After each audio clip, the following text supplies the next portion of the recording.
एक छोटा सा गांव था, नाम था सुकूनपुर। वहां एक पेड़ था, गुलाबी पत्तों से भरा हुआ, जो सिर्फ छांव नहीं, सुकून भी देता था। जो भी उस पेड़ के नीचे आकर आराम करता था, हर किसी ने बोला, ये पेड़ में कुछ चमत्कारी है। जब भी इधर रुकता हूं तो एक सुकून मिलता है।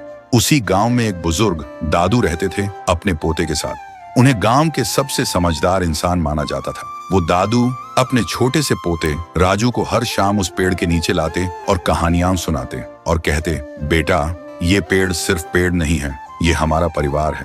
मैंने इसे अपने हाथों से लगाया है और इसने मुझे जिंदगी भर छांव दी है।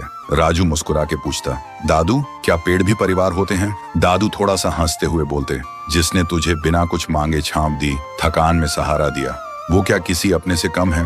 तभी पेड़ से पत्तियां गिरने लगती हैं, जैसे वो खुद सुन रहा हो, जैसे उसकी सांसें भी कहानियों में चल रही हों। वक्त गुजरता गया, दादू बूढ़े हो गए और एक दिन दुनिया छोड़ गए और राजू भी अकेला उदास हो गया था। अब राजू हर दिन उसी पेड़ के नीचे लेट कर रहता था। एक दिन वो आंखों में आंसू लेकर पेड़ को देख के बोलता है, दादू, आइए ना, मुझे कहानी सुननी है। मैं खुद को बहुत ही अकेला महसूस करता हूँ। तभी पेड़ बोलने लगता है, राजू, तू अकेला नहीं है, मैं हूं ना, तेरा परिवार। राजू चौंक जाता है और बोलता है, तुम कैसे बोल सकते हो?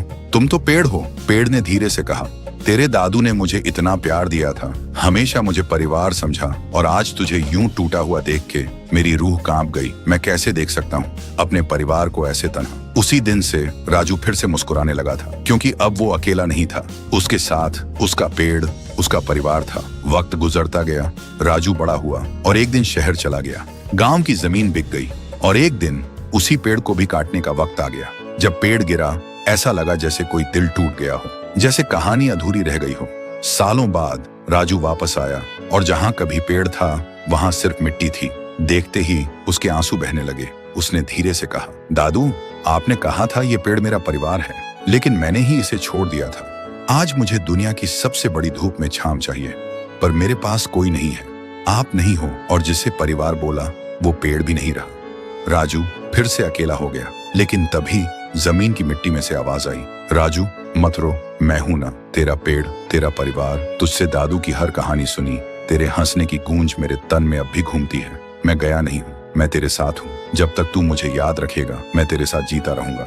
राजू चौंक गया, आंखों में आंसू पर एक हल्की सी मुस्कान। उसने वहीं एक छोटा सा पौधा लगाया और एक स्लेट पे लिखा, जिसने बिना कुछ कहे तुझे सब कुछ दिया, उसे कभी मत तोड़ना, चाहे वो पेड़ हो या रिश्ता।